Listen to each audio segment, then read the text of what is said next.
Well, aloha kakahiaka. Good morning, everyone. Today is April 25th, 2025. I'm Peter Kay, and you are on the Aloha Friday Hawaii Real Estate Show. Welcome, welcome, welcome. We've got what do we got for the lineup for today? E komo mai means welcome. Is a Hawaiian term, so I want to welcome everyone to our show, and we're going to start out with some Hawaii news, and we're going to do some market updates. We have our friends with us here today looking at the real estate market and kind of what's happening on Oahu and on the Big Island. We've got your questions. Got a really good one for today on renting versus buying. I know it's going to be a great discussion, so you want to be a part of that. And then we've got some diamonds and deals from properties that our friends think that are either diamonds or deals, or sometimes both.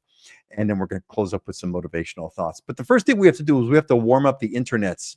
We have to bring everybody online and get the thing going. So we're going to warm everything up. We're going to bring up with our good friends that are with us today. We've got Ashley Wasan, who is from Oahu, and we've got Dylan Nonaka, who is from the Big Island, and we have yours truly. So let's start with you, Ashley. I was thinking about the weather for today. It's like, man, it's been one of these like put on the for my wife at least. It's been like a antihistamines because of the allergies are all coming because Kona winds, very, very light winds. It's almost actually I look out that the trees aren't even moving right now. What's it like on the windward side right now, Ashley? Hot, sticky, jump in the pool, and it feels like a not refreshing. but then like the sun goes down and it's super comfortable, and it's not hot like the sun is being down. It's 100 degrees, kind of hot, and it's not even crazy humid here. It's just enough to keep the skin moist, sort of thing. But something about it is just, I guess it's the no wind. It just hot. It's the no win, man. That's my thing. We have no. I mean, it's amazing. It reminds you when we don't have winds going on. It reminds you how absolutely key the trades are to Hawaii's perfect weather. The trades are like the core. If we didn't have trades, we'd just be some other hot, muggy tropical destination. So true. Dylan, what? Yeah, exactly. Dylan, how's it on your end? What's going on? What's happening on the Big Island today? Beautiful day over on the Big Island. It's Merry Monarch Week, so it's buzz all over the island, but definitely on the east side, there are thousands and thousands of people there. Every hotel room, every Airbnb, everything is packed. And if you haven't been catching it online, you can watch it online, but it's been amazing so far. Miss Aloha was last night, and then the Kahiko is tonight, and Awana will be the following night. So just awesome, really exciting week. We went last week on Easter to the opening ceremonies, and a couple of my nieces and my mother-in-law was dancing in that. So it's a really great variety show of all kinds of different halal from all over the state and country, and even international. I think there's some from Japan and Korea here this year. So it's a cool thing. It's one of the most exciting things that happens on the Big Island all year. And then I forgot to wear an Aloha shirt today because I was in a rush this morning, and then I got my regular polo. So unfortunately, I'm haven't been following the program here today. You shouldn't have even brought it up, man, because no one would have even noticed. See, now we know. Now we're like, okay, what the heck happened? Gotta See, beg for keep that. forgiveness. That's right. Keep that secret. Yeah. Absolutely, you are forgiven. Hey, shout out to Jesse. Jesse Naomi Gray, shopping is always a blast. Okay, well, there you go. I guess shopping is always a blast. Jesse, thanks for tuning us in. And by the way, if you've joined us, That's a big piece. make sure That's a big piece of it that people don't, normally realize. You see the stuff online and the amazing talent and the dancing that happens, but there are huge craft fairs that happen, and it's like almost like a Made in Hawaii festival, right? Where you have all of these different vendors and clothes designers. I mean, if you want to get Aloha attire, it is the spot. It is the week to get Aloha attire because they have pop-ups at the mall and at the Civic Center and all kinds of different places. And so everybody brings all their stuff in and has all their new releases. It's a big deal for shopping. So that's usually the second most important part of Merry Monarch Week is the shopping. And clearly that's what Jesse's all excited about Yes. because she was shopping at all those craft fairs. It's kind of funny. I mean, we should actually let's talk about this the show has started. I'm curious about the one of a kind, right? Jesse, yeah, there you go. So that's that. It's really amazing. What I wanted to say is now, Dylan, you've been tracking Merry Monarch since a very long time, a while, easily 20 plus years, right? You've seen it. So Tell me about characterize how you've seen what, if any, the growth and how it's evolved over the years. I have never been, and I really want to go, but I've. It seems to me it's much bigger now than it was a long time ago. But I want to get your perspective on it. I don't know about that. I mean, I feel like a lot of times it's very traditional. It's somewhat is pretty consistent year after year, and definitely, I mean, I attended it in person for the first time, like probably 20 years ago, I think. But the maybe the retail aspect of it has grown. Like there's more opportunities. They've really grown that piece of it where we're featuring because the whole local designer scene is really like something that's maybe happened in the last 15 years or so. There's been a real uprising in that, but from a show standpoint and the performances and the competition, it's been the same for like decades. Um they've really preserved the essence of just the schedule and um I don't want to say the rule set, but kind of the parameters in how you put together the performance. I mean, it's been pretty consistent for a very decades and decades. So, and what's Interesting. cool is the lady that runs it now. I mean, she's the daughter of the lady that started it, and so it's really still kind of like a family run operation, It's a even though it's generational gotten a aspect lot to it. more notoriety over the years. Yeah. How about the attendance? Has that been about the Well, same? Has it always been? that's always been a challenge. Is it's at the either Kanakaole Tennis Stadium, and it's limited. I think like it's like 3,000 person capacity. It's pretty small, compared to when you see these types of big events. If you did them at the Blaisdell or somewhere, a larger venue, you could definitely get a lot more attendance. So that's something that a lot of people debate over the years is moving it to a larger venue where you could get more attendance, but that's part of it is they want to preserve it. It's been a Hilo thing for all these years, and it's been in the same place since it started, basically. And so there is, a whole counter belief that we should just leave it the way it is. But definitely, if you wanted to maximize ticket sales and attendance, you could definitely do it. And Hilo's not the greatest place as a travel destination, right? We only got 2 really big hotels there. The capacity to bring in a huge influx of people is limited in Hilo, but that's also what gives it, keeps it as special as it is it's stayed the same, and they haven't really commercialized it and made it bigger than it is. But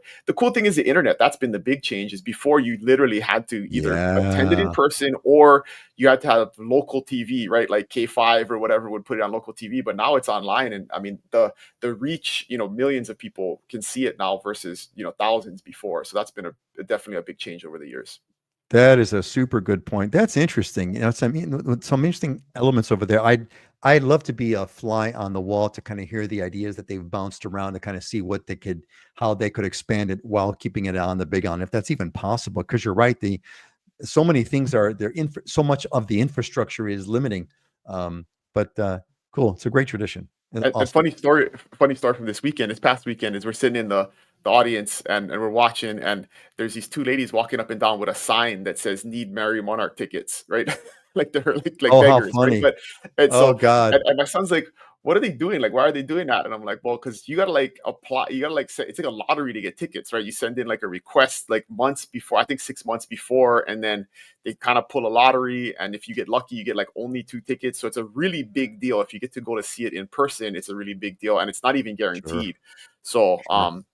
and I was very fortunate. Like when I got to see it in person, I was working for the governor at the time, so we had like front row seats, and so it was like the best possible experience you could possibly have. But yeah, for How most cool is people, that? they try year after year and don't get in, and it's a really big deal if you do get tickets. Man, that is really cool. Thanks. That's a great. Thanks for that feedback and experience sharing I of the I Mary think Monica. because a lot of the tickets are reserved for the halau. So first, the halaus that are there, anybody in the halau, not even if they're performing, get first right. And then that mostly takes up a majority of the tickets between that and family. And so there's very little left over. Even the shirts, like their actual Mary Monarch shirts, like dedicated shirts for the year, they run out pretty quickly as well.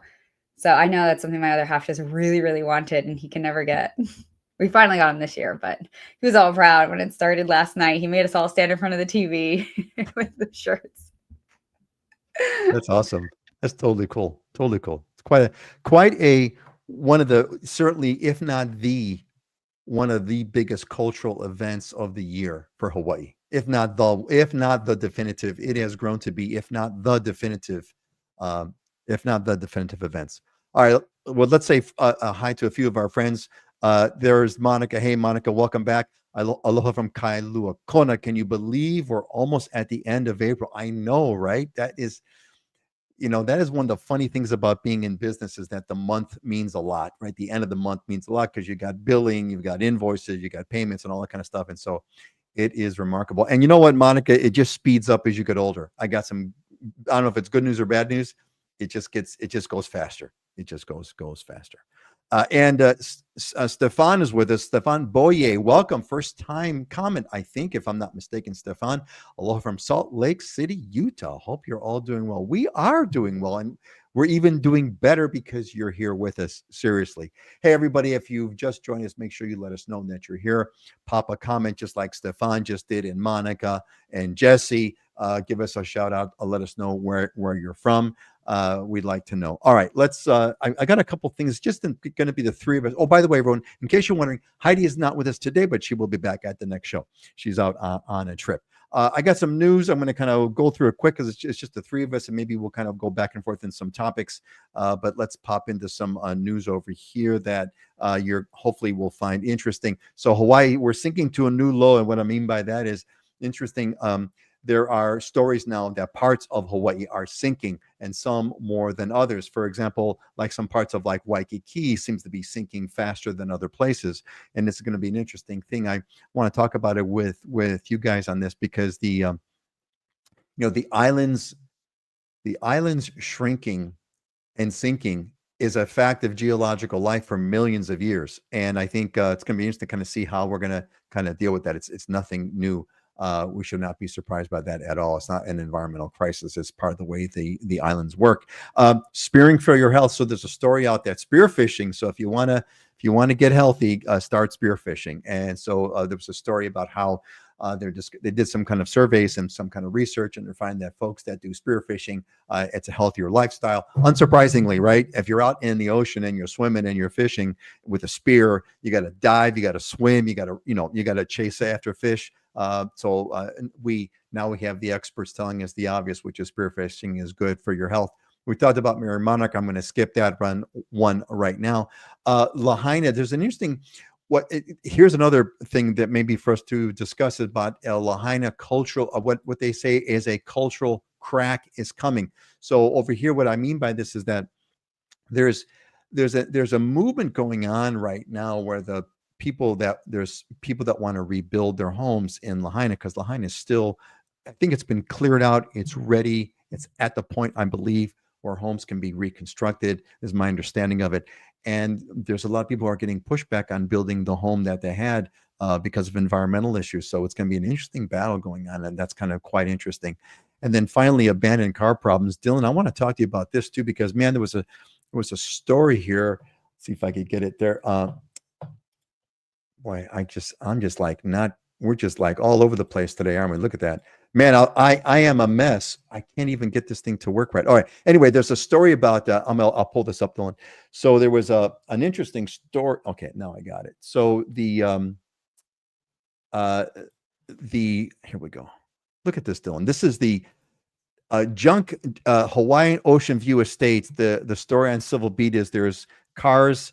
Ocean View, Hawaiian Ocean View has abandoned cars as far as the eye can see, and it's very, very sad, solemn woman over there. But man, there are some pretty wild photos of cars all around, and I'd be curious to kind of hear what's going on with that. So why don't we do this? Let's just blend this.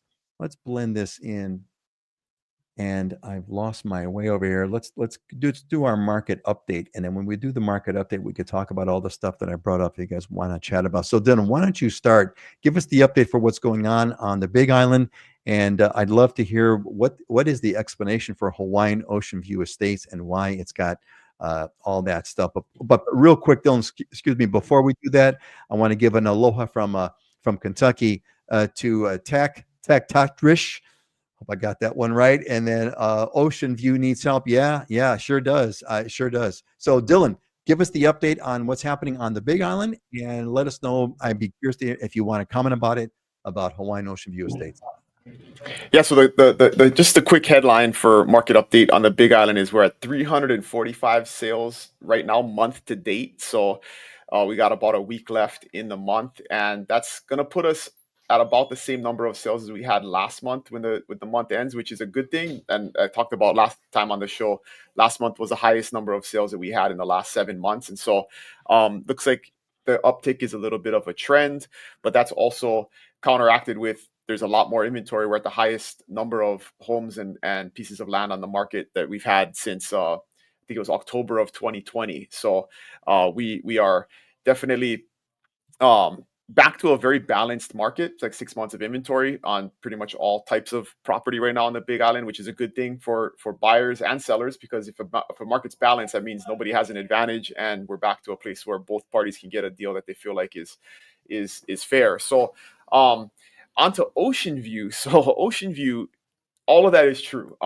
It's a place of rural community at the southern part of the island, and I've seen those lots many times. And there's usually, I mean, the bigger issue with abandoned cars is that we don't have a good program to dispose of them. There's always issues with contracting in the county and getting contractors to collect abandoned cars and take them to the junkyards and get them scrapped. And so people just leave them all over the place, and it's irresponsible, but at the end of the day, there also needs to be some function to take care of that stuff. And that's usually the backlog. And the problem is that we don't have a good government function to take care of that stuff. And sometimes these people are picking these abandoned cars up off the side of the road and then taking them to these lots in Ocean View and then stripping them for parts and selling the parts off. And so, they're almost cleaning them up off the streets and then putting them onto these, you'll see these like 1 acre lots that have 50 cars on them. It's crazy. And just like you're seeing in the pictures. So it's an interesting phenomenon out there, but you can also get affordable housing. And that's the thing is, there's a lot of folks that do buy in those areas because you can get a very nice home for 350, 400,000.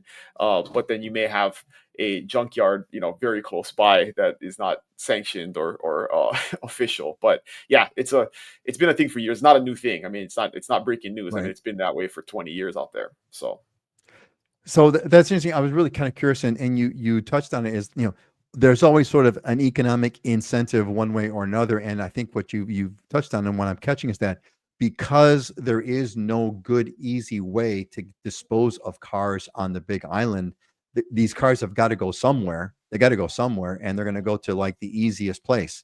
And for some reason, Hawaiian Ocean View Estates became the easiest place to dump cars. And then once it's got, now that it's got a name for itself, like you said, people are there. It is a de facto junkyard. It's become Yep. a de facto junkyard, for better or for worse.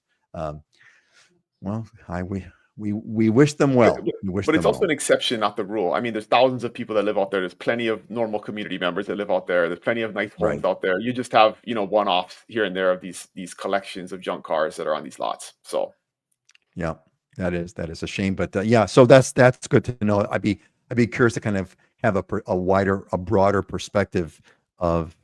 It isn't like Hawaiian Ocean View Estates is nothing but junkyard parking lots, right? It's much large. Yeah, exactly. A small number of that, but of course the squeaky hinge is the one that gets the oil, right? The media always makes it more dramatic than it is, right? So exactly. And I mean, what could be more heart tugging than seeing that picture of that sad woman with a very sad face in front of all the cars, right? That tugs at your heartstrings.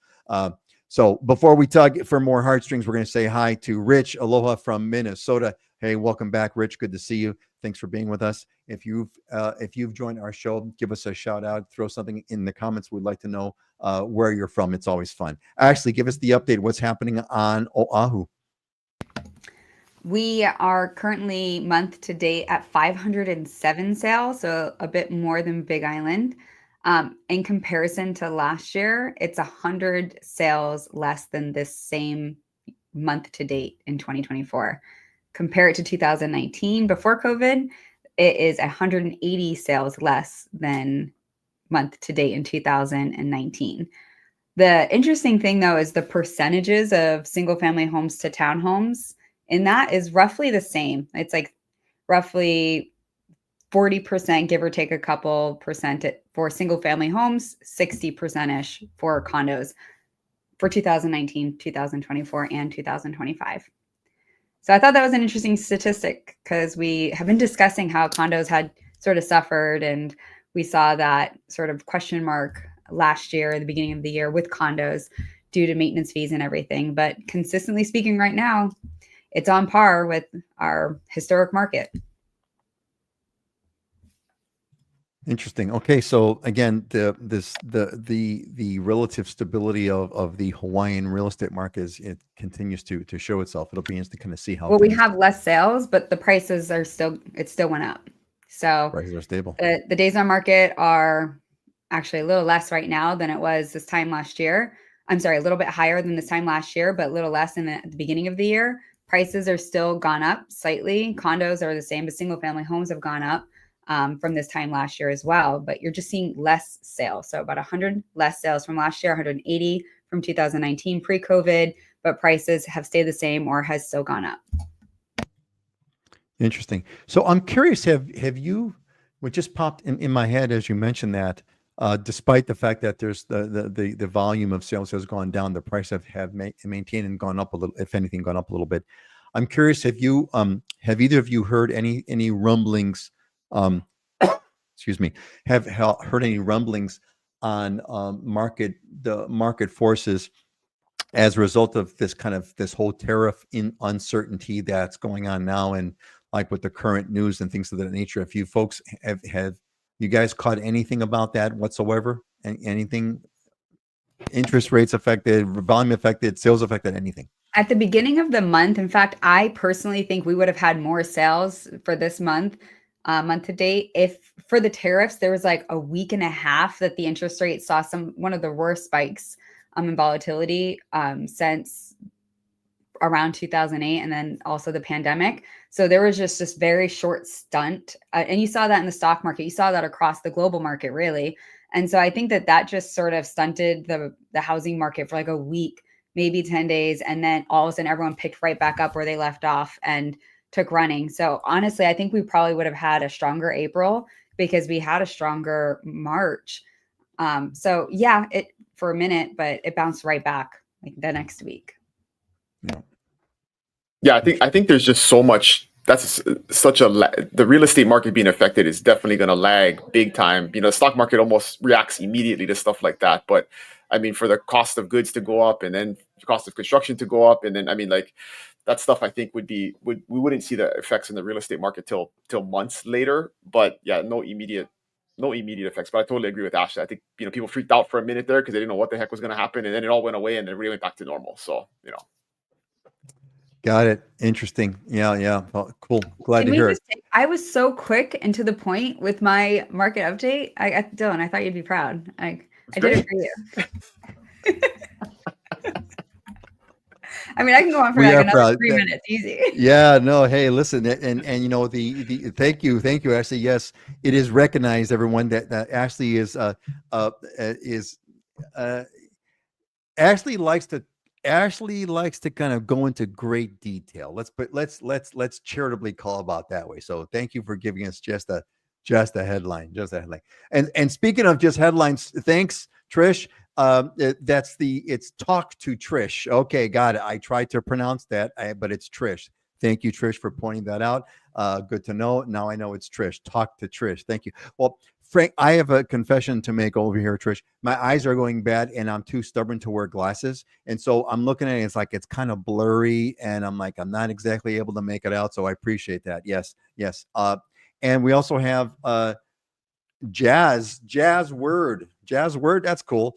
From American Samoa. All right. Living on Oahu now. First time joining live. We are glad you're with us. We're glad you're with us. And Susie Q, I do have your question. Sue, I've been holding your question, preciously holding your question. And it's going to be a discussion that I think you picked the right show to come back, Sue, because I got the right people to talk about the right question. And I think we're going to have a good time with it. So to the rest of you, make sure you let us know that you're here. It's always good to hear from everybody.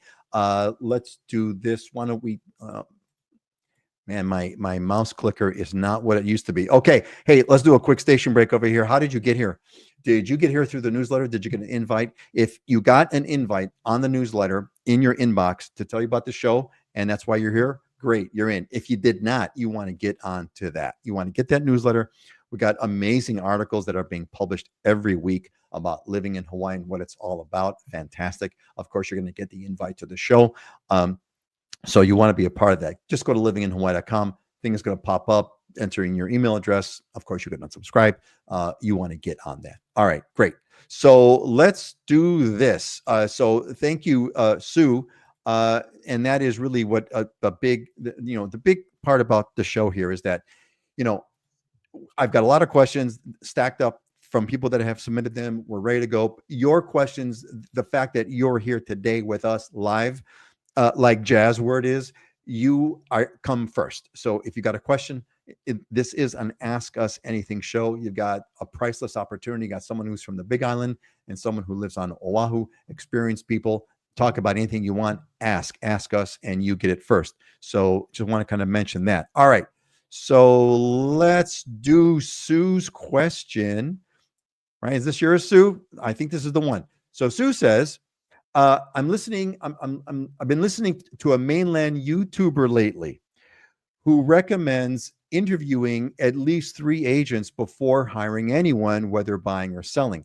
She offers good advice on what to ask, but given the unique challenges of relocating to and buying property in Hawaii, my question to you is, what should a mainland buyer look for in an island agent to ensure they are choosing the best agent to meet their needs after buying property from afar? There you go. So, or when buying property from afar. So that is the question from Sue, which is, hey, to summarize, how do you do it? What's the best way to kind of find, what are the unique challenges of Hawaii? What do you look for in an island agent? Now, we have to do full disclosure here, because both Ashley and Dylan are agents. So they're going to, of course, they should say, pick me. If they're doing the right thing, what they should say is, it's easy, pick me. That's the solution. But I'm going to ask them to take that agent part hat off on right now and mention their things. And by the way, if you got some tips while you're listening to us, pop it in. Like, for example, like Jesse, local knowledge for sure. Yeah, absolutely. Absolutely. And Monica says, love your videos. Will you be my tour guide on Oahu? Yeah, we're going to jump in the Porsche. Come on down, Monica. We'll jump in a Porsche. We'll kind of drive around. Sounds like fun. I'm in. But yeah, so Sue, I hope that's the right question. I hope I got it right. And so let's talk about that. I think it's a really good question, especially we have a lot of folks from the mainland that are looking for agents. And, we live in sort of this Amazon.com world, right? Where everything is online. It's just so much easier. I'm just going to go on Zillow and find the right property and pick it up. And I'm just going to contact whoever the agent is on that. I'm going to enter the I'm interested form and off we go. And, why is that a bad idea? Or rather, so let's do this. What types of questions should people from the mainland ask when they're talking to an agent? And really, actually, now that I'm going to expand on this, I'm going to take a tip. I'm going to do an Ashley. I'm going to expand this some more. So the question I got for you guys is that especially in today's world, where the buyer's contract is different from the seller's contract and things like that, and a buyer typically has to sign some kind of an agreement with a buyer's agent. What kind of a criteria should you go through to find the right agent? Does it matter at all for the most part? Of course, it's going to matter, but how do I go about doing this? What questions should I ask? What's important, especially related to Hawaii? Ashley, why don't you go first? I feel like Dylan's chomping at the bit. Dylan, chop it. Pass it on to Dylan. Dylan, you go first, and you go first, and I'm taking it in a totally different direction. So you give him an Ashley answer, and I'll give him a Dylan answer. How about that? There you go. Right. You give me the Ashley answer. There we go. All right. This is gonna be great. We have 36 minutes. I have time. No, I'm just kidding. Plenty of time. You want to go with someone who has market knowledge of where you're looking at. What type of purchase are you making? Are you trying to get into something that's VA versus conventional? So sometimes you have agents who niche in that area, people who you feel really confident they can answer all of your questions, that can get you to the resources that you need in your process. and who you know, like, and trust. So usually if someone refers you, that's a good starting place. I do agree you should talk to a few agents and interview them, especially now where you might be, paying for your buyer's agent compensation, and for sellers, it's a big task to put on an agent to market. And are they going to invest in your home? And how much time can they give you? How long have they been in the industry? Sometimes an agent might have a lot of experience, but they don't have a lot of time. Sometimes agents might have a lot of time but very little experience. Are they part of a team? Do they have staff? Are you going to be talking to multiple people? So have a list of questions. You can always reach out to Dylan and I on questions that you can ask an agent in your market. Say if it's out of state as well, we have agents that we work with across the world, not even nation. And I feel like it would be a good starting place. Like, we have a list of questions that we ask agents when we're referring our friends and family and our clients to mainland agents or out of country agents as well. And we interview them too. So I think interviewing 2 or 3 would be a good idea. So before we go on to Dylan, I'm just curious if you had to whittle it down to give me. Okay, so let's weed out the niche type of things like a VA loan or things of that nature. What would be if I asked you for Sue's case over here? What would be what's one question for sure that is unique to Hawaii that you should be asking an agent if you're buying from the mainland?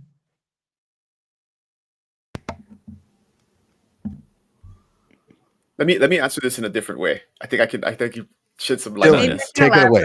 I have my answer, but I'll let Dylan. Okay, good. So I think the question of what do I need to look for in an agent is the wrong question.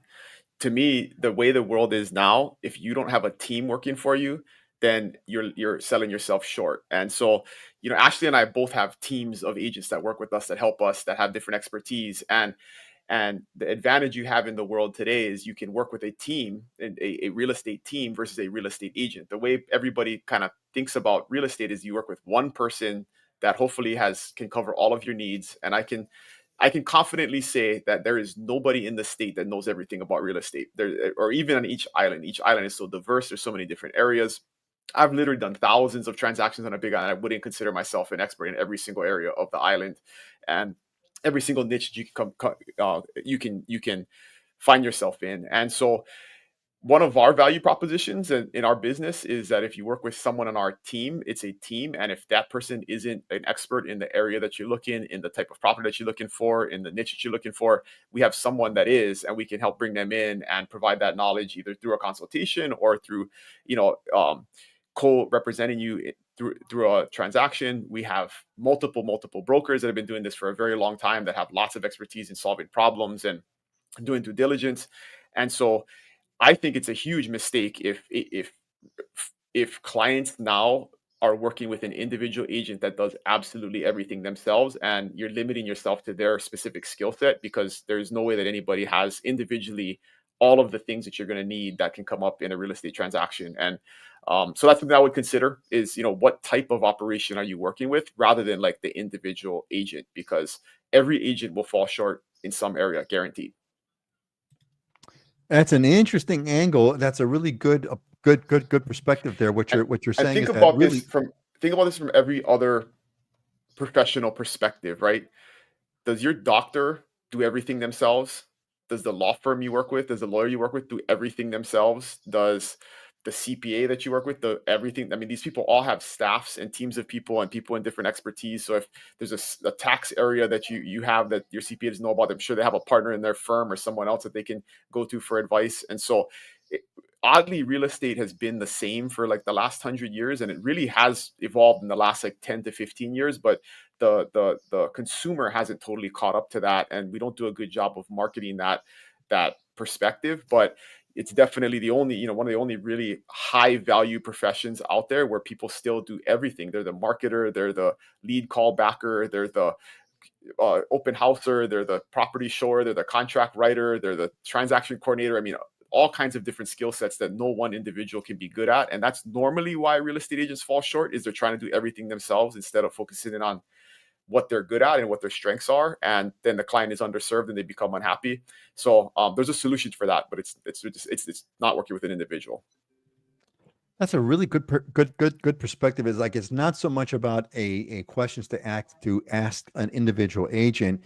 It's actually what popped in my head, Dylan. It's not unlike joining a healthcare network, right? There are certain networks that you be a part of. Like if you join Straub, if you're part of Straub, you have access to all the Straub people, and these days your primary care physician kind of almost doesn't do anything, so to speak. Your primary care physician is the one who kind of refers you to everybody else. Go get this test, go see this specialist. Okay, I'll take your blood pressure. I'll give you some general advice, but you've got this whole network, right? And that's really what it's more becoming, if it hasn't already. Here's a funny story, like good perspective is that when I used to live in Hilo, my dentist was like this old school lady that worked with her husband was her assistant. And like you would go to the office and I think they only saw maybe like 5 or 6 patients a day, right? Like they would do everything. You get there, they check you in, they would collect your form that you got to sign. They would sit you down, get you prepped, do your examination, do your cleaning, do the whole thing. And then on the way out, they would go and run their credit card. And I just thought that was kind of cool because, it's not very common. But then, now the dentist I go to, I get there's a receptionist that does the paperwork and checks me in. Then there's like an assistant that goes and puts you in the chair and takes your blood pressure and gives you the mouth rinse. And then the cleaning lady comes in and she cleans your teeth and does a thing. And then at the very end, the doctor comes in and like does the final examination, checks out, makes sure you're good. And then you're on your way, right? But they're probably seeing 50 patients a day because they have a process and they have a system, and the doctor's just doing what he's most qualified to do. And for whatever reason, real estate doesn't do it that way. So that is going to change. Ashley, you had some stuff that you wanted to share on this topic. I agree with everything Dylan's saying. The only thing that I would add, and I think that this is not necessarily fair, so I'm sorry, any newer agents, but I do ask if I am referring out a client and interviewing agents is how long have they been in the business and what is their volume. And it's not because it matters on volume, it's people that are behind that volume, but because it does show the amount of experience, and the more years and the more transactions that you can help clients with, the more lessons learned that you have under your belt. And I think that those things are valuable. But to Dylan's point, also, if you do have a new agent that hasn't been in it and hasn't done a lot, they might be able to give you their time. And that is so valuable because they have a team behind them that can help with the experience aspect of it. But if they're not a part of the team and they're new, time alone and hunger alone might not be enough. Hungry agents sometimes make desperate, advice to someone. So you want to keep that in the back of your head. You have to find a balance there. And I would add to Ashley's, comment about experience. Experience goes beyond just selling real estate. Like we have new agents on our team that have extensive experience in fixing, flipping homes and doing investing. And I would be very comfortable connecting a client who wanted to do that specifically with this agent. They may not have sold a lot of homes themselves, but they've done this multiple times throughout their career before actually becoming a licensed agent. We have agents that have run, large scale farming operations that get their license and now kind of specialize in that. I would feel way more comfortable connecting a client with that person who may have only sold 5 or 6 properties, but their extensive knowledge, if you want to buy a coffee farm, can provide you way more value than somebody who sold 100 properties and 2 coffee farms, right? And so that's something that you also want to evaluate is what does their global experience look like versus like number of sales. But to Ashley's point, I very much value like your activity in the market today versus how long you've been in the business, because there's a lot of agents out there that market. I've been in the business 20 years. And if you look at their stats, they sell like 2 houses a year. Okay. So you sold 40 houses over the last 20 years. Like I have agents that sell 40 houses in 1 year. So in 2 years, they have double the experience than you have in 20. Right. And in today's market, in today's problems, like the way the market was 10 years ago versus the way the market is today, and the different regulations and the different things you got to look into for due diligence, it all changes. And so look at current market experience versus years of experience, because that's a very important aspect too. Yeah, to that point, that actually also reminded me to, oh shoot, I lost it. I was being present and listening. I was like, don't prepare. Well, hey, so again in a second. I'm sure it'll come to you. So now, Dylan, okay. So you raised a very interesting dynamic that I really hadn't considered. Go ahead, Ashley. Do they have a second job? Sorry, that was you yes. stimulated that part. You need to be a full-time realtor. Correct. Like when agents Ah, join the team, there is a massive, massive difference if they are, if they're a bartender and they're trying to get out of it and they're dwindling down their hours and they're going to be transitioning to full time, that's fine. But if you're saying like, hey, oh, during the day I'm doing X, Y, and Z, that they can't answer the phone. They can't represent you properly. So that's a big one, especially here. A lot of part-timers. so the trick question then is, what's your day job? That's the trick question. That is the trick question, right? What's your day job? So Dylan, you raised a really interesting point that I really hadn't considered, which is, you know, if you go with the well, okay, the big picture is you really want to have a team approach because no one agent knows everything, and it's much better like the dentist office or like the healthcare network. You're going to have a variety of people who can come in at the right time to kind of help you with what's got to be done, and that's a really important point. The follow on with that, which is I didn't really kind of give too much consideration of, which is if you go with a team approach as opposed to an individual approach, if you go team, then you can really hone in on someone who's got more of the life experience on the home you want to buy rather than not just solely the number of transactions. Like you said, great analogy or great story, great point. I'd much rather buy a coffee farm from someone who was born and raised in coffee farms all their life and maybe just got into the business as an agent, because there's a team of agents. That there is the agent who does 40 transactions in a year who is in the same office with them, and it's so they're going to step through all that, so they've got that experience and they've got the specific topic insurance. Or like I'm sure Ashley, I know specifically, but it sounds like Ashley does Ashley, you've done a lot of fix and flips and investments, because investment is what you do. And so if I want a fix and flip person, I'd much rather work with someone who's been a fixer and flipper. uh, Again, that may not be an agent for a bunch of years. Obviously, if you get both, it's even better. But that's an interesting perspective, and brings up a good point. Good. Is there anything else that anybody? And what does this look like applicant, like, and I'll use Ashley and I as examples, right? If you want to buy an investment and do a fix and flip type person, I would want to work with somebody on Ashley's team because I know I have access to Ashley to answer the questions and help me do analysis and like high level stuff, right? You don't want Ashley getting in a car with you and driving you around, like, and being a tour guide. Like, that's not a highest and best use of her time, right? And the same is true of me. Is like, you don't want me in the car with you driving you around, but when you run into some complex problem, like that's what I do all day long. Is I solve complex problems, contractual issues. Like when, big things pop up, I get involved and I help solve those issues.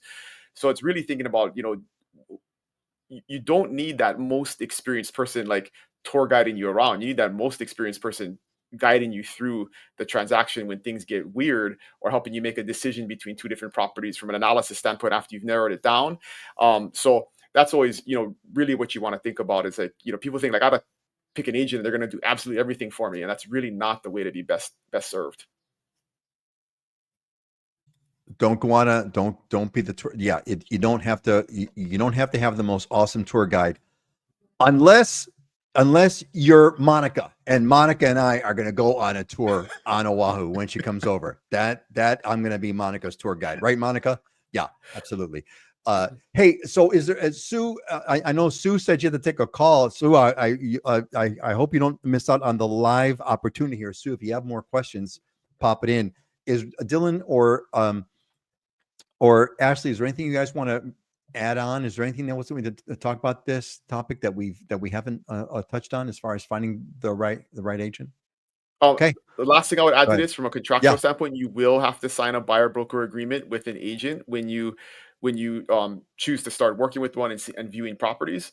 As a consumer, I would just have a clear understanding of what the length of that agreement is and what you're bound by, because if it doesn't work out or they're not serving your needs, you want to be able to get out of it or have it expire in a reasonable amount of time. Like, I would not be signing year-long buyer broker agreements that you're locked into. So think about that and get some consultation and advice on that and how your agent views that contract. Because I would, my philosophy has always been like, I'm okay with a short-term contract and just do a great job for you, and we'll renew it every 30 days or every 60 days versus trying to lock you into a long-term agreement. And if you're unhappy, holding that over your head. So I'll never hold anybody Mm. hostage due to a contract. So Good point. You will have to in this new world here. You will have to sign a contract. And without giving it any thought whatsoever, I would tell you, I would agree. You'd want to really stay away from. I would think you'd want to stay away from a long-term contract. I mean, month to month would be should be Or somewhat after you interesting. do a month and you're absolutely impressed and blown away with how amazing Ashley is, then sign a 6-month contract with her, right? But I mean, initially, you kind of want to date before you get married, right? So Yeah, it's yeah, good absolutely. to Yeah. And, start well, slow. and look, and frankly, I mean, just speaking from the buyer's perspective, I'm going to always do a short-term contract unless you, as the agent, are going to give me something special to go for the long term. Unless there's Mhm. something special going on, Yeah. and I don't know what that would be. Maybe a lowered a commission rate or something. And I'm sure there is all kinds of ins and outs about that contract, but I don't. I want to emphasize that because this is a new element, to my understanding. This is a new element that you didn't necessarily do earlier. I guess there were buyers, there were buyers agents agreements, but now it's almost guaranteed that you're It's going to do required. one. It used It's to be kind of required. optional, but now it's required. And Okay, yeah, and it's and required. huge red flag, guys, huge red flag, because I get this all the time. Well, I was seeing property last week with an agent. They didn't make me sign anything. And it's, well, they're not following the rules. And so if that's somebody you want to work with right off the bat that is not gonna follow the rules that we've all agreed to, that we're bound by, then you got to take that into account, right, going forward. So it's not a good way And to start a Peter, Yeah. relationship. lower commission. I mean, man, if your agent can't even negotiate their own compensation, how are they going to get you the best deal? You don't want the agent Ooh. who's going to give you the discount. You Yep. get what you pay for. Yeah, there you go. There you go. Like I said, I'm not, yeah, but I mean, if in exchange for in exchange for me signing a long-term deal, you got to give me something, right? You got to give me something. Uh, maybe it'll be rides around the island. I don't know, something. Uh, but some maybe we'll be hanging out with Monica, who's going to bring poo-poos. Maybe like poo-poos included. You get the poo-poo option. Drive by. Go by 7-Eleven and we'll pick up those new spam musubis and doing it right. Of course, Monica, absolutely. All right, great. All right, excellent, great. Sue says, great question. Thank you very much. Good, excellent. Is there anything else that you guys want to share or anything you want to talk on this? Because it's actually a big deal, and it's something that maybe some people take for granted. I think it's important, and hopefully this will be helpful. So, all right. Let's move on. We have a quick question here, a quick one from Rich. And Rich says, planning on bringing over a vehicle from Minnesota. Is there a make that parts for repair are more available on the islands, Toyota, Tacoma, etc.? Exactly. That's the car, Toyota Tacoma. So I think sorry, there's more Toyota Tacomas here per capita than anywhere in the world. So that's yeah, you'll right. be fine. That's right. Yeah. I wouldn't worry about it too much, Rich. I mean, you want to kind of get like, well, here. One thing that's interesting that really struck me when I first moved here 40 some odd years ago was the how many predominantly Japanese cars there are in Hawaii. And I don't know how this compares with the mainland, but Japanese cars, any Japanese make, Toyota, Honda, for sure, there's a lot of those here. So if you were going to lean one way or another, you would get that. And it also depends what island that you're going to go to, Rich. On Oahu, it kind of doesn't matter. There's a Ferrari dealership here too. There's all kinds of exotics, so that's not that much of a big deal. If you're going to go on Big Island, it's Toyota for sure. Japanese cars, if you're concerned about parts. But Rich, these days, man, it's Amazon, man. So everything gets shipped over anyway. The key is to find a good mechanic, and again, that's going to go back to the Japanese cars. So. Either of you want to share any wisdom on to Rich's question? All It's right. probably going to be cheaper to bring a Toyota Tacoma here from the mainland and pay for the shipping than to buy one here. They're crazy expensive here. For So sure. They hold their value, if not increase in value, even the older they get. Yeah, Toyota's like an incredibly strong brand, man. Toyota, incredibly If you strong just brand. want to get it lifted while you're over there too, it'll probably be a lot cheaper. In fact, you should just ship two and then get one really lifted and decked out, and then you can make money when you get here. There you go. That's it. That's the answer. Awesome. Thanks, Ashley. Okay. funny side note. Years ago, I legitimately kind of came up with a business plan to see if I could. What shut it down was I think you can only do 6 sales a year before you get your dealership license. But I was like running the numbers, and I could like ship Tacomas here from like Washington or Oregon, paid $1,000 to get them here and then resell them for like $5,000 more than what you buy them for there. So I was thinking it'd be a pretty good, fun little side business, but you could only do a few of them. You can't really do it at scale because you got to get a dealership license, which is a whole other aspect. So yeah. I think you made the better pick of being in real estate. It's a lot more fun, a lot more rewarding. Yeah, good. Rich, let us know if you have any more questions on that. All right, great. Hey, let's move on. Time. Next slide, please. Let's get the diamonds and deals. I'm really curious to see what you all have planned to show us for today. Let's see whose slide are we going to go into first. That was Maui. That was Princeville. There we go. This looks like Me. Ashley. Yes. So what are we looking at, Ashley? I just went live with this listing this week. This is a deal. So it's in Aliumanu and it's right out of like probably 10 minutes from the airport, 15 minutes downtown Waikiki, Salt Lake area. So very common for large multifamily homes in this specific neighborhood. It's going to be a 4-bedroom, 4-bathroom, just over 2,000 square feet. It's listed at $1,050,000. Usually my clients renovate these homes on their own and turn around and sell them and put them on market.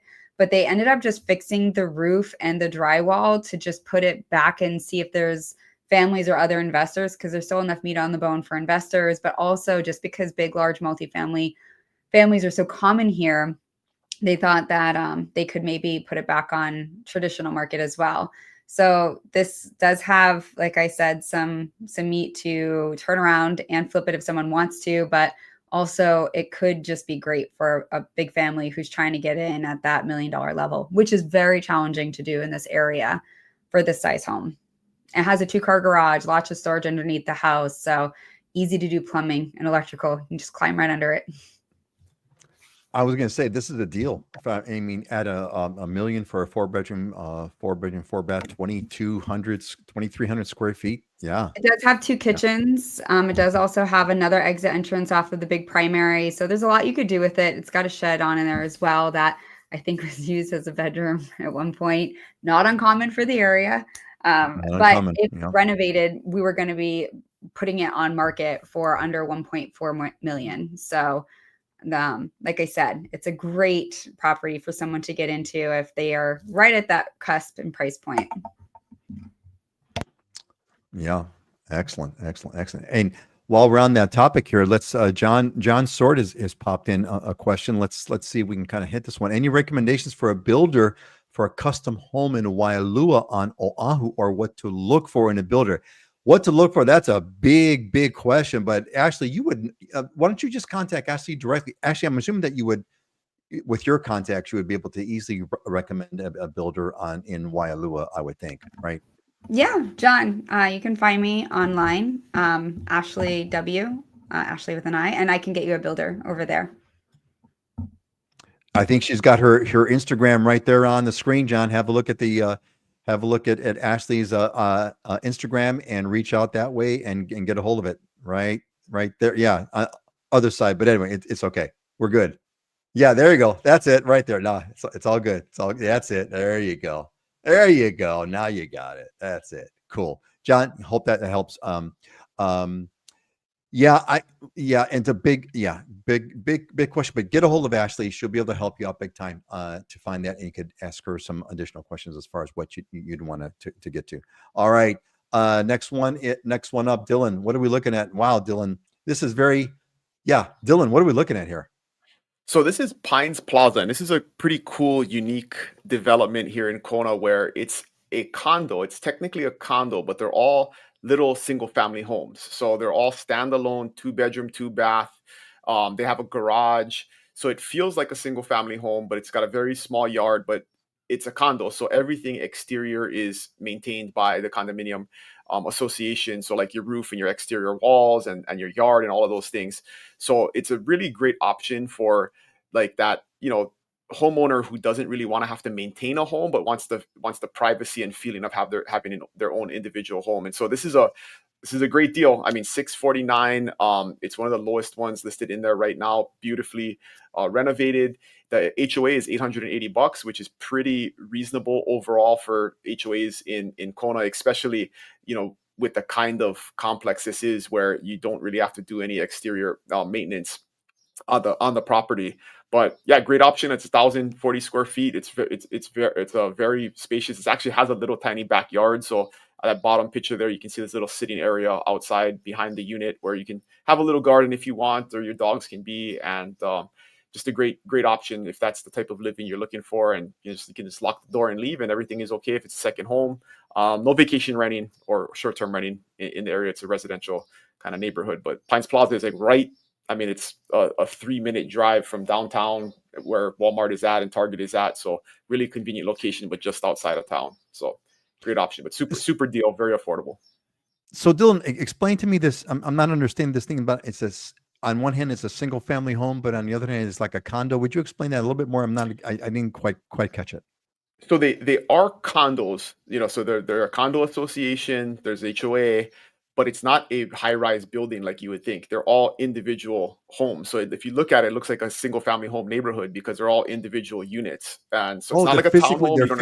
They're physically individual units. Yep. Okay. It's not a condo building in that sense, right? Where they're Yep. I should have given you an exterior picture. Like there's an exterior. Okay. It just looks like a house from the exterior, but it's all part of a large condominium association. So it's just like a CPR, large CPR development. So they condominiumize the land. It's just like having like a 4-unit CPR, but this might be a 100-unit CPR. Correct. Yeah. And CPR stands for condominium project regime. So in Hawaii, it's very unique here to have CPRs instead of subdivided neighborhoods where they condominiumize the land because it's a faster and easier process. And that usually entails some type of common elements. So roads, amenities. And so it looks, feels, and appears like a single family home, but it's structured like a condo because you condominiumize the actual land. Got it. Cool. This would be kind of a cool thing for a retired couple because you get the benefits having it's a little single family home. 1,000, was that 19? Well, that's pretty good size. It's 1,004 square feet. 1,004 square feet. Okay. Bad eyes here. 1,004 square feet. So it's 1,000 square feet. It's a small house, a 2-bedroom, 2-bath house, but you got the maintenance is taken care of for you. You got the HOA fee. So you got all that. You don't have to worry about it. And it's kind of you have a full garage too. Like, so that's like, 1,000 square feet is the living space, but you have the lanai outside, which is probably another 200 or 300 square feet. Plus you have a full garage for storage in your car and all that stuff with the garage door on it and everything. Yeah. Does the HOA cover the roof or is that homeowner? Yep. The roof, everything, all the exterior is covered by the HOA. And paint? Yep. That's really cool because normally, like we have Eva Beach on Oahu, those are condominiumized single family structures with HOA dues, but you're still responsible for your own paint and roof. Yep. That's awesome. That's a great deal. It's a great deal. Great option. Great deal. Unique option. They don't come up super often, because there's only there's like two Pines 1 and Pines 2, and I think there's maybe 100 units in each one, but it's a great option. Two deals today. Awesome. Nice work, you guys. Excellent. All right, cool. All right, let's move on. A last chance for questions. If you have anything, pop it in now because we are closing up. So we're going to have our closing motivational thoughts. If you've got something that you'd like to share, we'd love to hear it.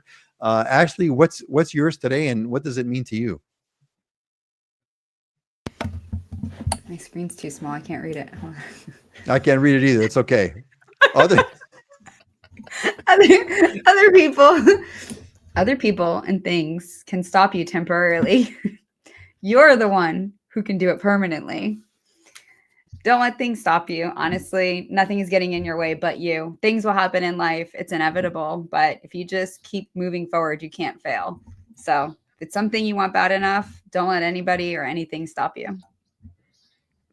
You are the only one. That's well said, Ashley. You are the only one who can do it permanently. And I got to tell you, I'm glad this has become your slide photo. That is such a beautiful photo of you and your daughter. That's kind of a priceless moment here. So thank you. She turned 10 yesterday. So I know I look 12 myself, but my daughter just turned 10 and I want to cry. And I love these quotes in the show so much that sometimes I write them down on sticky notes and I put them on my cabinet.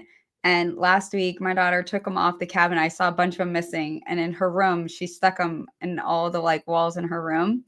And they're awesome. So I love this segment. Wow. Wow. I'm so glad this is, I thank you for sharing that. I never knew that this was that meaningful for you. And I'm so glad that it is. And yes, it's a tear jerking moment when your daughter, when our children do unexpected things like that one. How cool, right? She took mom's post-it notes and put it on her wall. That is really cool. 10, huh? 10 is the get ready because 10 is the beginning. It starts at like right around age 10. Right around age 10 is where you're no longer like the most incredible thing in their world. 10 is just when it begins. So I know. we I know. I'm wish you well. feeling it. Like she gives everyone hugs for a really long time, but not me. And I'm like, hello. And then someone was like, hey, happy birth giving day to me because I gave birth 10 years ago. And she's like, mom didn't do anything. I'm the one that's kept myself. I'm like, You gotta love that, you man. used You to gotta love me. I used to be your everything. That's right. That's right. Oh yeah. It gets to be, yeah. And look, and it's kind of funny, right? Because here's the bad news and the good news. The bad news is once it starts, it's not, they're gonna become like an alien individual to you. You won't even recognize them. The good news is they come back, but they come back at like age 25. So That's not good. That's a decade away, Peter.